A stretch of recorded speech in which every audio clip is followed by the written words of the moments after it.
Menyambung pertanyaan saya kemarin tentang tahlilan. Pertanyaan yang mana ini? Yang tentang tahlil. Jadi kesimpulan dalam tahlilan tersebut, bid'ah atau sunnah?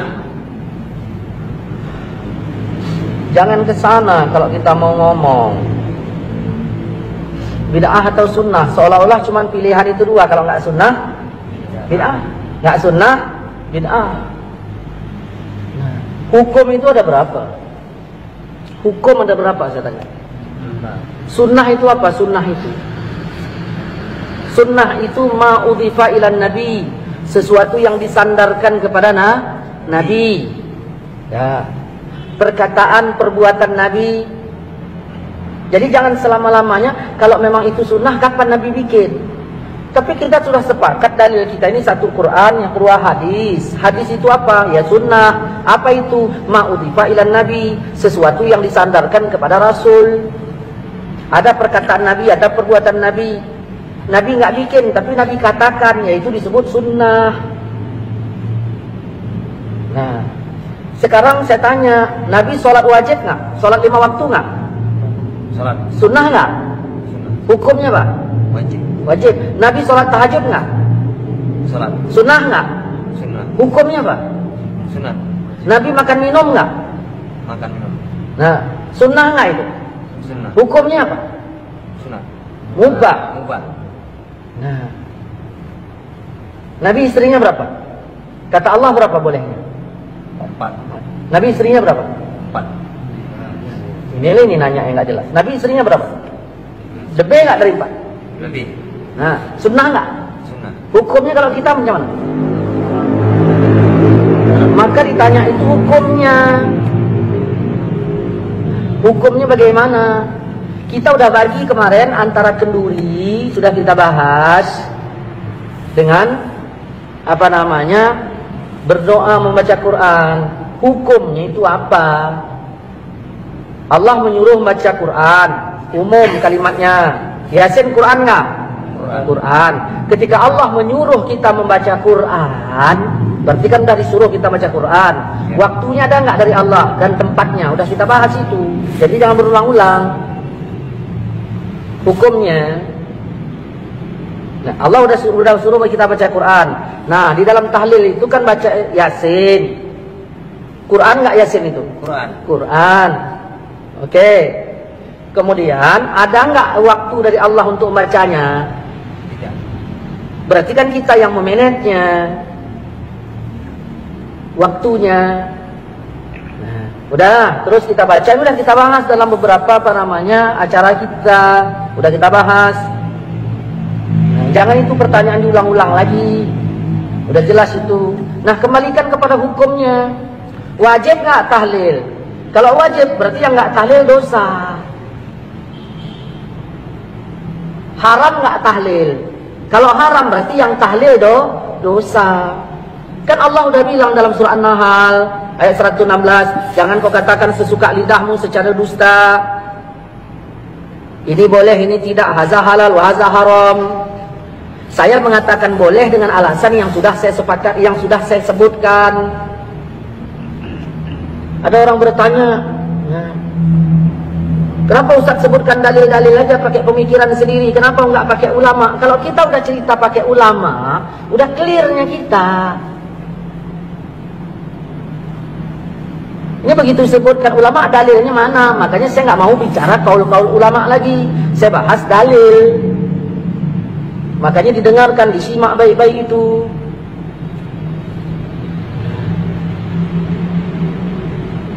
Jadi kita baca baca Pak Yasin. Yang nyuruh baca Yasin siapa? Yang nyuruh baca Al-Quran. Yang nyuruh baca Quran itu ya adalah Allah. Nabi juga nyuruh kita baca. Begitu disebut kalau misalnya Nabi nyuruh baca, kalau Allah nyuruh baca, berarti ya bebas kita bacanya.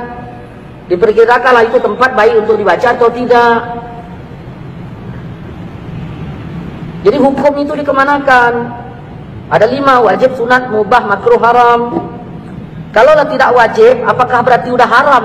Jangan dulu haram yang kemari. Wajib dulu, baru sunat, baru mubah, baru makruh, baru haram. Nah, tahlil itu kita tanya mau kemana, kita bawa hukumnya. Kemana? Jangan tanya sunnah atau bid'ah. Berarti kalau nggak sunnah berarti bid'ah. Tidak begitu. Allah pun bilang, "Wa man lam yahkum bima anzalallah." Siapa yang tidak menghukumkan seperti hukum Allah, berarti hukum. Karena kalau ditanya sunnah itu ada takluk beberapa hukum. Banyak yang sunnah ini hukumnya nggak jatuh wajib semua. Begitu. Ketika Allah menyuruh, tidaklah langsung jadi wajib. Ada kalanya Allah menyuruh itu langsung kepada sunat. Seperti wa minal laili, di sebagian malam, fatahajjat, hendaklah kalian tahajud. Tahajud, perintah itu kan? Perintah, hukumnya apa? Apa wajib? Begitu. Saya maaf ya, bahasa kasarnya nih. Jangan bikin pertanyaan tolol kayak gitu.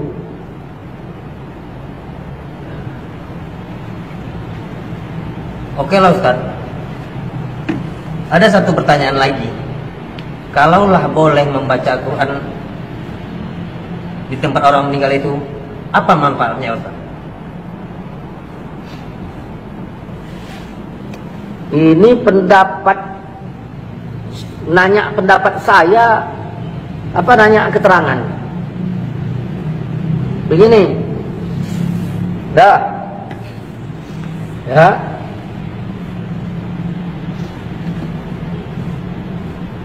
Namamu siapa?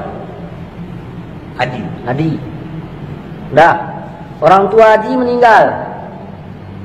Oke, dah meninggal kan? Ya. Sekarang si Adi yang tinggal di rumah itu sebagai anak almarhum, pikirannya macam mana? Kacau apa tidak? Kacau. Kecuali anak durhaka baru senang. Oke, begitu kacau, kira-kira iman Adi naik apa turun? Turun. Apa yang disuruh agama terhadap saya sebagai jirannya si Adi? Mendoakan. Menghiburnya, menghibur si Adi. Tujuannya untuk apa? Tujuan hibur itu, ya, tujuannya hibur-hibur gitu aja, pakai keyboard gitu. Iman tadi naik apa turun? Turun. Tujuannya itu dihibur untuk apa? Naik. Supaya terhibur dan sekali apa imannya naik. Ya, tujuannya itu supaya imannya naik. Apa kata Allah dalam Quran? Quran sebagian dalil apa enggak? Dalil. Wa iza tuliyat alaihim ayatuhu zadathum imana. Kalau dibacakan Quran imannya nambah. Kau beriman enggak? Beriman kan? Begitu dibacakan Quran imanmu Nambah. Kalau enggak nambah berarti enggak beriman kok. Dah. Itu manfaat untuk keluarga yang ditinggalkan. Nah, timbul pertanyaan, boleh enggak baca Quran di tempat orang meninggal? Itu pertanyaannya. Nah, jangan kau katakan sesuka lidahmu secara dusta, ini boleh, ini enggak. Ada orang bilang enggak boleh, ya tanyalah alasannya apa. Saya bilang boleh, alasan saya apa? Kan Nabi udah bilang, iza hadartum, kalau kamu hadir ke tempat orang sakit atau mayit, ke tempat orang meninggal, ucapkan perkataan yang baik. Siapa yang bilang tuh? Hadirlah saya ke tempat si Adi, orang tua Adi meninggal. Rasul nyuruh apa? Ucapkan perkataan yang baik. Datanglah saya. Assalamualaikum di. Waalaikumsalam. Kenapa ya orang tua kita ini meninggal segala macam, baik enggak? Ngomong saya itu baik enggak? Baik. Kata Nabi, sebaik-baik perkataan adalah Quran. Berarti membaca Quran macam mana? Baik. Lebih baik. Jelas kan? Berarti membaca Quran lebih baik. Ya udah. Tapi ini nggak lakukan. Sekarang menyelisih apa enggak? Kalau saya baca Quran di situ, yang saya selisihi ayatkah mana ayatnya? Nabi kah mana hadis yang saya selisihi? Baru dikatakan berselisih apabila ada nabi bilang jangan, lalu saya baca. Di situ berselisih namanya. Tapi bacanya rame-rame. Apa? Berarti babnya bab rame-rame bacanya, baca berjamaah. Masalahnya nanti kita bahas tentang masalah baca berame-rame. Jangan diaduk-aduk masalahnya. Berarti katakanlah, Ustadz saya setuju tahlilan, tapi yang penting bacanya satu orang. Kan enak. Ini enggak, memang tahlilan bid'ah, pernah dibikin siapa? Ini. Datanglah saya tadi. Saya bacalah Al-Quran. Kenapa? Karena sebaik-baik perkataan adalah Al-Quran. Saya baca di situ. 2. Yang ketiga, kalaulah saya ngomong-ngomong yang baik bersama si Adi. Nah, tadi tak masalah kan? Ya. Tiba-tiba ada orang lain datang, Ustadz kirim salam lah Mas Yadi. Nah, lalu saya bilang, Assalamualaikum Di. Waalaikumsalam. Pak Tanjung kirim salam sama kau. Oh, ya udah, tanyanya macam mana kabarmu? Nah, kata-kata macam mana kabarmu itu bahasa saya apa bahasa Pak Tanjung? Bahasa Pak Tanjung, karena dia suruh nanya. Boleh nggak saya bawa bahasa Pak Tanjung ke rumahmu? Boleh. Kalau bahasa Pak Tanjung boleh saya bawa, kenapa bahasa Allah kau larang?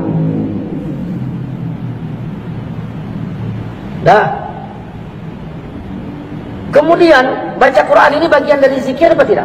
Zikir. Bagian dari zikir. Jelas ya? Bagian dari zikir. Inna nahnu nazzalna zikra. Sesungguhnya kami turunkan zikir, itu maksudnya Quran. Nah, zikir. Kata Nabi dalam riwayat Imam Muslim, perumpamaan orang yang zikir dengan yang enggak zikir itu kayak yang hidup dengan yang mati. Bayangkan yang melayat kita ada 20 orang. Yang baca Quran 5. Yang 15 enggak. Yang baca Quran digolong zikir apa enggak? Yang enggak baca Quran digolong enggak zikir kan? Berarti sama dengan mati kan? Ini yang heran kita ketika kita datang ke tempat orang meninggal, cerita entah apa-apa, masalah pemilu begini begitu, enggak ada yang nyalahkan. Begitu ditarik ayat, langsung ada yang nyalahkan. Ini paham seperti apa ini? Kalaupun dia bilang apa namanya, ya kami nggak baca, itu urusannya. Kau nggak baca, yaudah aku pun nggak salahkan kau yang nggak baca. Tetapi kami yang dibaca jangan dituding. Ini begitu kita angkat ke YouTube, ya, kapan ke YouTube, ke Facebook, kayaknya kepanasan. Ada apa ini rupanya? Kita menjelaskan, makanya yang kita jelaskan ini kan kepada teman. Saya Facebook ini punya teman, saya kompir, artinya untuk teman saya. Kalau memang pemahamannya beda, ya jangan jadi teman saya. Saya ingin mengingatkan teman-teman, beginilah cara menjawabnya. Nggak ada saya singgah di teman-teman Facebook Wahabi itu sebegini-begini, enggak. Yang kepanasan macam-macam. Masya Allah.